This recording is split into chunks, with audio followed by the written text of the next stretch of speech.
Saudações, gente bonita, mestre Leider falando. Vamos comentar um pouco sobre o dia de hoje. Como eu falei no vídeo curto, o que nós estamos tendo agora é uma espécie de banho-maria com eventuais pitadas. O que nós vimos hoje? 3 ataques pesados, provavelmente do eixo da resistência ou algum associado, contra as bases de ocupação dos Estados Unidos na Síria, onde eles basicamente roubam petróleo. 2 ataques fortes contra a base dos Estados Unidos, também ilegais, no Iraque. Então eles foram acossados hoje. Entre ontem e hoje, alguns ataques pesados do Hezbollah no norte de Israel. Um recado, né? Israel só tá batendo. Apanhar um pouco faz bem para o caráter. Então, não é que isso deu origem, o início a uma nova fase. Não é uma nova fase do conflito. O eixo da resistência e a aliança ainda não estão revidando. Não estão revidando. Estamos relembrando, recordando ao Estado de Israel a real situação das coisas. Na verdade, o acontecimento mais importante do dia de hoje, gente, vocês não sabem tanto que eu fico feliz de ver esses passarinhos voando. É mais ou menos nesse horário, né? Fim da tarde, são 18 horas e pouco. Porque quer dizer que eles não morreram. Como eu disse, vocês viram, mostrei para vocês no vídeo que eu fiz esses dias, passarinho no chão, morto por exaustão. Não quer dizer que hoje não foi um dia quente. Minha amada mãezinha sofreu. Mas graças principalmente a vocês aí do canal, eu consegui... Não, principalmente não, graças a vocês, integralmente a vocês, principalmente, né? Eu consegui comprar um ventilador e dar para ela. Então isso permite ela ter uma qualidade de vida melhor.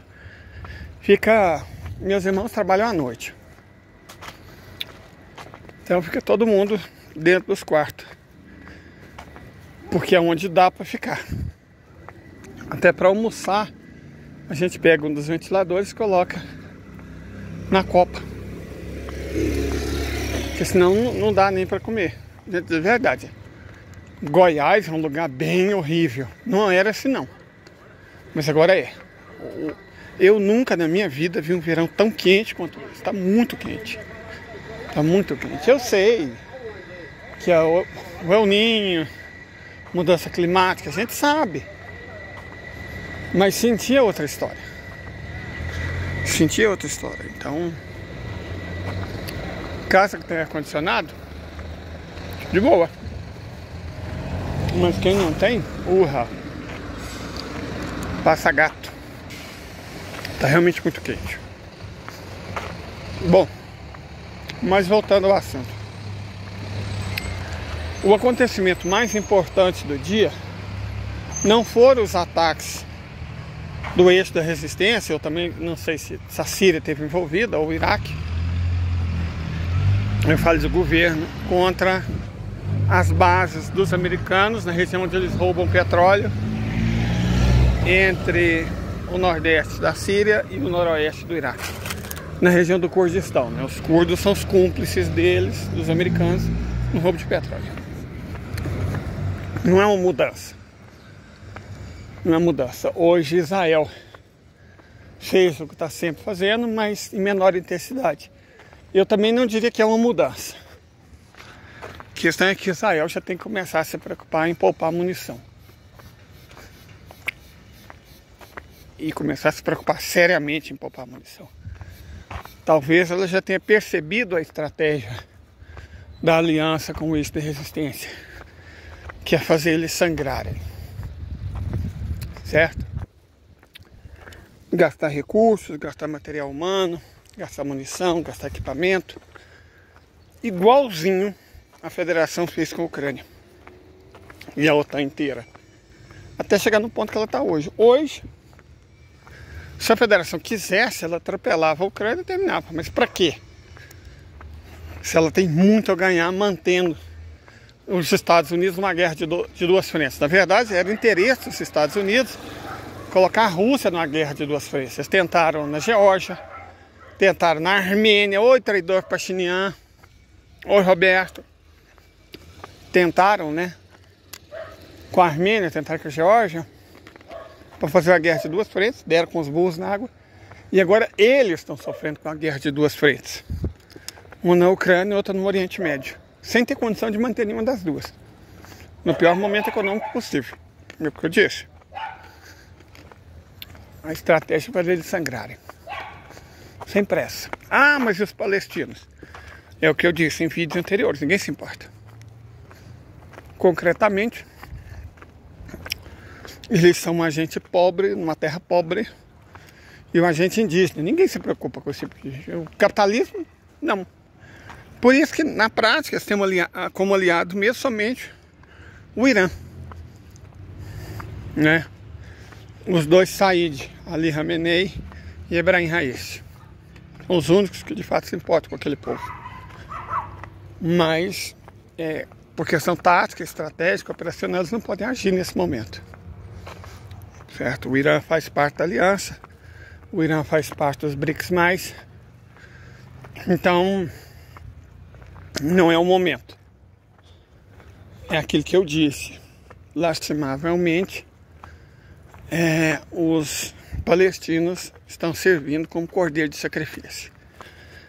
Esse é um papel que o povo palestino vem desempenhando há algum tempo, né? Inclusive tem um palestino muito famoso por exatamente ser o cordeiro de sacrifício. Toda uma religião, a minha inclusive, foi erguida com base nesse princípio. Um Deus que se fez homem e foi sacrificado por uma potência estrangeira e interesses religiosos mesquinhos. É uma história de sempre. Só que isso aí é a característica sagrada, né? Não tem nada sagrado em assassinar crianças, de forma alguma, em destruir hospitais. Enfim, esse é outro ponto que eu gostaria de comentar.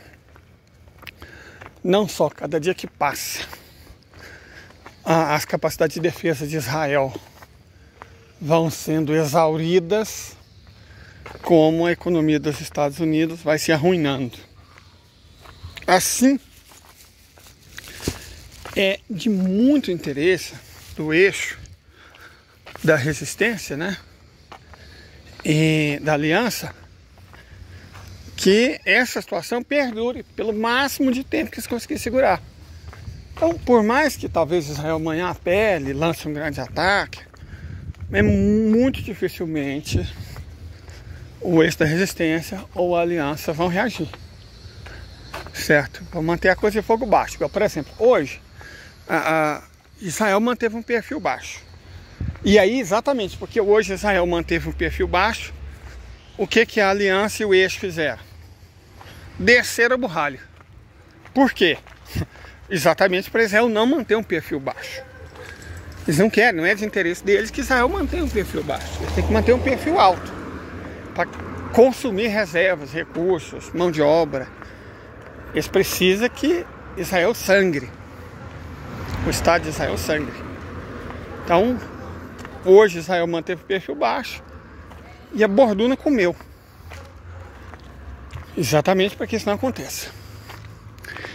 É como aqueles pássaros da savana africana, que antigamente as pessoas achavam que ajudavam os animais a tratar dos ferimentos e tal, mas depois você descobriu que, pelo contrário, eles mantinham o ferimento aberto porque eles se alimentavam daquele sangue. É um passarinho da savana africana que fica em cima de rebanho de búfalo. A situação é mais ou menos essa. É estratégia, tática. É um jogo de xadrez. Certo? Os chineses e os russos sabem o que estão fazendo. Os iranianos são executores perfeitos. Os turcos são executores motivados. Os egípcios são executores muito motivados. E os sauditas, bom, gente. A Arábia Saudita, na prática, está só vendo. Esperando a hora certa de agir. que sabe, a Arábia Maldita, né? Que os outros árabes chamam ela. Só tá vendo. Esperando. Como se fosse um abutre. Olha lá. Tá tudo certo. Embora esteja tudo errado, tá tudo certo. É um plano brilhantemente planejado e tem que ser brilhantemente executado. Essa é a verdade. Certo? Não adianta um bom plano se não houver uma boa execução. O plano provavelmente foi percebido por Israel. Aí hoje eles tentaram, repito, manter o perfil baixo. Não deixaram. Tipo um recado, se você tentar manter o perfil baixo, o nosso aumenta. Nosso perfil só vai ficar baixo se o de vocês estiver alto. É aquele jogo de xadrez, de gamão, que você ganha se o outro lutar. É interessantíssimo isso. O eixo da resistência, na prática, só ganha se Israel lutar. E Israel e o oeste coletivo só ganha se o eixo da resistência e a aliança lutarem. Um precisa que o outro lute. Ganha quem lutar menos. Por mais contraintuitivo que isso possa parecer, ganha quem lutar menos. O oeste coletivo quer envolver o mundo numa terceira guerra mundial ao estilo do que foi a segunda, para provocar um grande reset. E exatamente por isso a aliança e o eixo querem impedir a armadilha de Tucídides, porque sabe que ela vai beneficiar, vai dar sobrevida ao oeste coletivo. Então estamos no impasse. Como esse impasse é resolvido? Sempre que o Estado de Israel manter um perfil baixo, na véspera, no dia seguinte, a aliança e o eixo da resistência provavelmente vão descer a borduna para punir Israel por ter mantido um perfil baixo. Isso é contraintuitivo, né? Porque você pensa, para derrotar Israel tem que parar de lutar. Não, é exatamente o contrário. Israel será derrotado quando ele lutar. Quanto mais Israel pagar, jogar na mesa, maior vai ser a derrota. Por isso existe, muito provavelmente, até um plano para o caso de Israel usar um cogumelo. Se Israel usa um cogumelo, bom, o outro lado tem muitos desses. E aí Tel Aviv seria reduzido a vidro vulcânico, né? Seria reduzido a vidro vulcânico. Então Israel não pode fazer como ameaçou fazer em 73. Porque o mundo mudou muito. O número de países que tem os cogumelos é muito maior do que antes. Provavelmente a Arábia Saudita já tem o cogumelo. E existe uma chance bem razoável dos persas também terem. O Paquistão sabe que tem, a Rússia tem, a China tem. E muito melhores, porque tem meio de levar esse cogumelo aonde eles quiserem. Nós já até explicamos isso. Certo? Então Israel não pode brincar, estou ameaçando, se eu não ganhar, eu quebro a mesa. Não. Tem dessa mais não. Então Israel perdeu a vantagem que tinha. Sabe, Israel deveria ter feito isso na década de 80. Idealmente deveria ter feito a paz, se tornado um país rico, aproveitado com a nova rota da seda, fazer os palestinos quererem se incorporar ao Estado israelense. Certo? Só um momento. Mas não. Israel preferiu o caminho do confronto, do apartheid. Está pagando por isso hoje. Vai pagar um preço altíssimo por isso. Porque, como eu disse, embora no fundo ninguém se importe pelos palestinos, todos querem e precisam do Negueb na mão deles. Então tem que existir palestinos e, sobretudo, tem que existir um Estado palestino e, mais importante ainda, tem que existir um Estado palestino que controle o Negueb. Essa é a verdade. Aí, voltando a uma coisa que eu deixei incompleto. Qual foi o grande evento de hoje? O grande evento de hoje foi esse que eu vou mostrar aqui.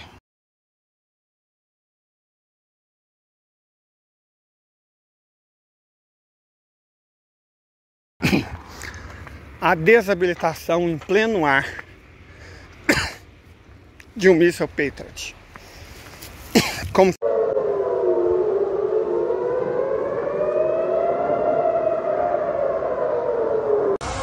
ولا ضرب الصاروخ فوقينا.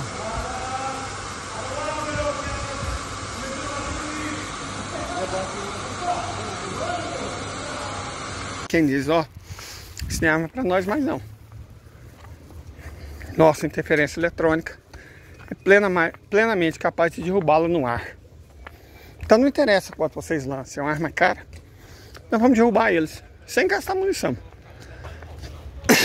Não tem muito o que o Oeste coletivo, ou que o Ocidente, ou que o Estado de Israel possa fazer. Os russos têm essa capacidade e vão usá-la, como ficou provado nesse vídeo, como ficou evidente nesse vídeo, certo? Não sei se eles usaram laser, pode ter sido laser também, às vezes não foi interferência eletrônica, pode ter sido laser, porque diferente dos filmes, o laser, sobretudo de dia, é invisível, ou pode ter sido a combinação dos dois, interferência eletrônica mais laser, numa mesma arma inclusive. Os russos têm capacidade plena para fazer isso. Eles têm supercomputador, tem software, tem os microprocessadores, tem arma de laser e tem mini reatores nucleares de fusão por pulso e sistemas óptico-quânticos a Netune 237. Então, eles podem fazer. Se eles podem, muito provavelmente eles fizeram, né? E aí talvez a gente tenha visto uma demonstração. Laser, pum! Mais interferência eletrônica, ou só interferência eletrônica, ou só laser. De toda forma, essa foi a notícia mais importante do dia. Os russos jogando na cara a enorme superioridade tecnológica deles. Como ontem, o recado foi chinês. Não foi 6 grandes belonaves chinesas se dirigindo ao Mar Vermelho, não. A notícia não foi essa. Não foi isso. Os chineses têm a maior de todas as bases estrangeiras no Djibouti, do lado do Estreito de Bab el-Mandeb, que conecta o Oceano Índico com o Mar Vermelho. Essa é uma base enorme lá. E coincidentemente, é claro, estou sendo irônico, eles resolveram tirar 3 navios e substituir por 3 muito mais poderosos. E aí deu a impressão de 6 navios. Mas era um recado, claro que foi um recado. Ontem os chineses mandaram um recado, hoje os russos mandaram um recado. Um recado claro para o Oeste coletivo, para o Estado de Israel, para os Estados Unidos. Para quem quer entender, um pinga-letra. Então hoje foi o dia dos recados, né? Nossa, gente, realmente tá muito quente. E eu não tenho mais 20 anos. Não é que meu condicionamento físico seja ruim, porque hoje eu já andei bastante, tomei vacina. Meu sistema imunológico não é o melhor do mundo. Então, né?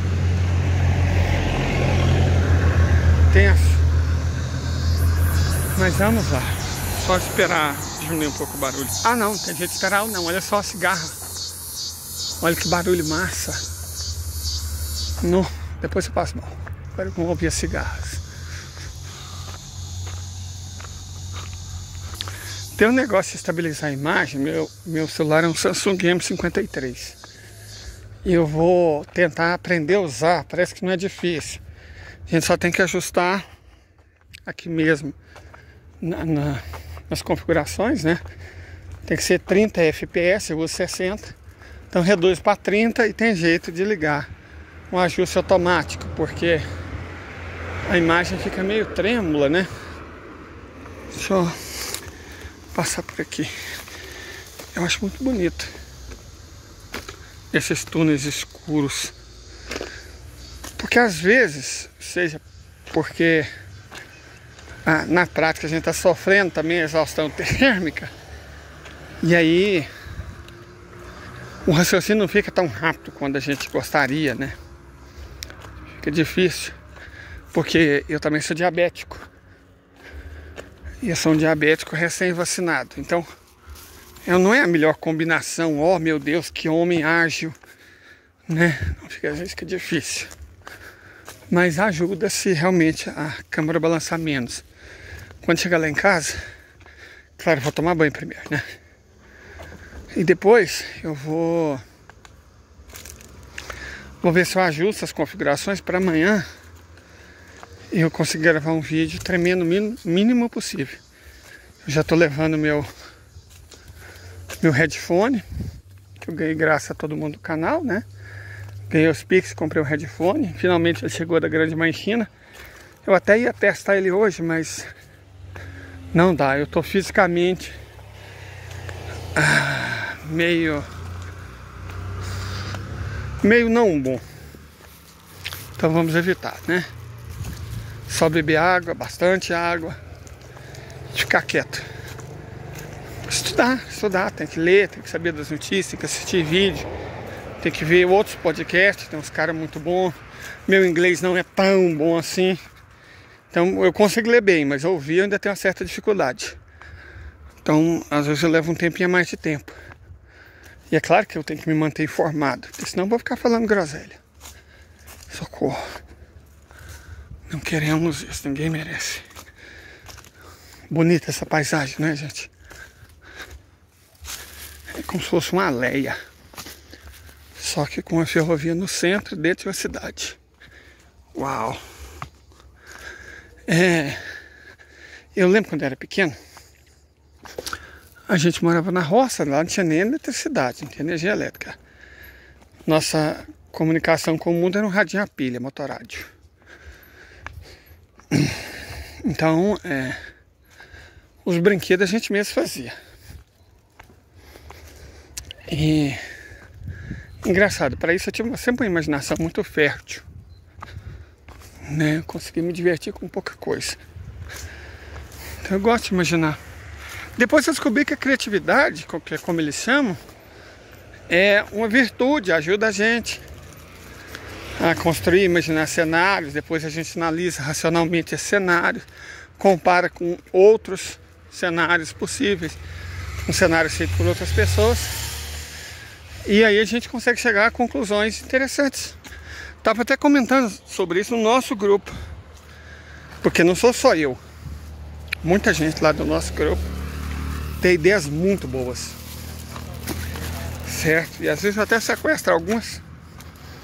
Então eu estava até comentando, falei, gente, nós merecíamos um talk show, porque a gente faz aqui análise geopolítica de alto nível.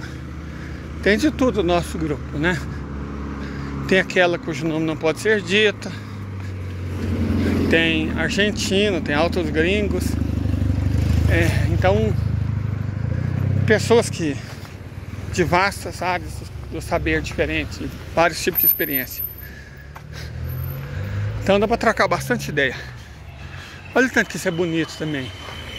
Essa iluminação quase crepuscular. Olha o tom do céu, né? Cara, eu acho tudo isso muito bonito, para dizer a verdade. Como eu disse, as pessoas ricas, elas compram beleza, né? O dinheiro serve para isso. Mas os não ricos, como eu, você tem que enxergá-la. Às vezes ela tá nessa paisagem, cara. Olha, fala se isso não é bonito, de verdade. Isso é bonito. Isso é bonito. Não dá pra ir pra El Calafate, não dá pra ir pra Larchá, não dá pra ir pra Paris. Então a gente tem que encontrar cada um a beleza na aldeia que a cerca, né? É isso. Essa aqui é a questão. Deixa eu mostrar meu rosto. Tô passando por uma situação por cena, coisa que não é bom filmar. Então tem que manter o famoso senso, né? Agora vamos mostrar nós mesmos para não incomodar ninguém com nossas filmagens. Voltando ao assunto, eu não prevejo honestamente que essa situação se resolva, tipo, essa semana, evidentemente não, esse mês, evidentemente não. A crise vai se prolongar. E vai se prolongar, porque como eu disse, há interesses táticos, operacionais nesse prolongamento. É uma questão de estratégia. Quando você vai caçar conforme o bicho, se não dá para você dar, né, um tiro certeiro, você tem que primeiro enfraquecê-lo. Depois você realiza o abate.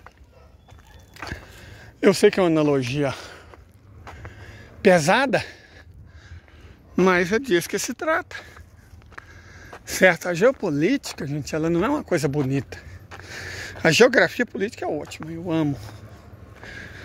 Mas não gosto da análise da guerra. A geopolítica é um intermediário. Certo? É um intermediário. Então, nela a gente tem que ser realista, a gente tem que liberar a imaginação para tentar identificar e explicar cenários. Mas a gente tem que manter, por mais que a nossa cabeça esteja no alto, nossos pés sempre têm que estar muito firmes no chão. Certo? Então, qual que é a previsão para essa semana? Não dá para fazer previsão mais longa que isso, não. Israel, até para o público interno, né? Até para essa continência, vai ter que responder, inclusive como proxy, aos ataques que eles e sobretudo os Estados Unidos sofreram. Que mantenham sempre isso em mente. Os Estados Unidos hoje foram duramente atacados na Síria e no Iraque. Foram duramente atacados. E eles não têm como justificar uma resposta porque eles não foram convidados a estar na Síria e no Iraque. São forças ocupantes que estão lá para roubar petróleo. Então é muito difícil você explicar isso. E tentar manter a aura de, oh meu Deus, a nação indispensável que protege a democracia do mundo. Essa nação estava roubando petróleo? Isso que ela estava fazendo? Então, não rola, né? Quem vai ter que responder por isso serão os israelenses. Então, provavelmente, amanhã a gente vai ter um dia de resposta mais dura da entidade. O que é exatamente aquilo que o eixo e a aliança querem. Respostas duras, perfil alto, gasto de material, recursos, munição, mão de obra, desgaste junto à opinião pública mundial. Certo? Dessa vez, a Rússia e os aliados da Rússia aprenderam o papel da mídia. Entenderam que a mídia era aliada deles, do oeste coletivo. E muita coisa horrível foi feita e justificada sob a proteção e a complacência, para não dizer a cumplicidade, a participação da mídia. Hoje, por exemplo, parece que todo o efetivo da BBC de Gaza pediu demissão. Falou, não, vocês só estão mentindo, cara. Isso pega mal demais da conta, porque é uma notícia que voa o mundo. E tira completamente a credibilidade da BBC. Tira completamente a credibilidade. Já teve as notícias que mandou silenciar os repórteres muito pró-palestino, ou pelo menos que dissesse a verdade, já foi tudo silenciado. Isso é uma coisa. Agora, uma equipe inteira pedir demissão porque eles estão mentindo, aí é um golpe muito mais pesado. Esse é o golpe que a BBC tomou hoje. Certo? Esse é o golpe que eles tomaram hoje. Então amanhã eles vão ter que dar uma resposta. Tanto a mídia vai ter que inventar uma mentira nova, quanto os Estados Unidos precisam dar uma resposta à tunga que eles tomaram no Oriente Médio. Então hoje, literalmente, foi um dia quente em Goiás. Um dia muito interessante na zona de combate. Mas calor mesmo, a gente espera para amanhã. Ok? Tenha uma boa noite. Mesmo que eu esteja doido para usar meu novo headphone, hoje não dá. Fisicamente não dá. Mas amanhã, na graça de Deus Pai, nós estamos de volta. Fiquem todos muito bem. Com essa paisagem linda do crepúsculo em Goiás.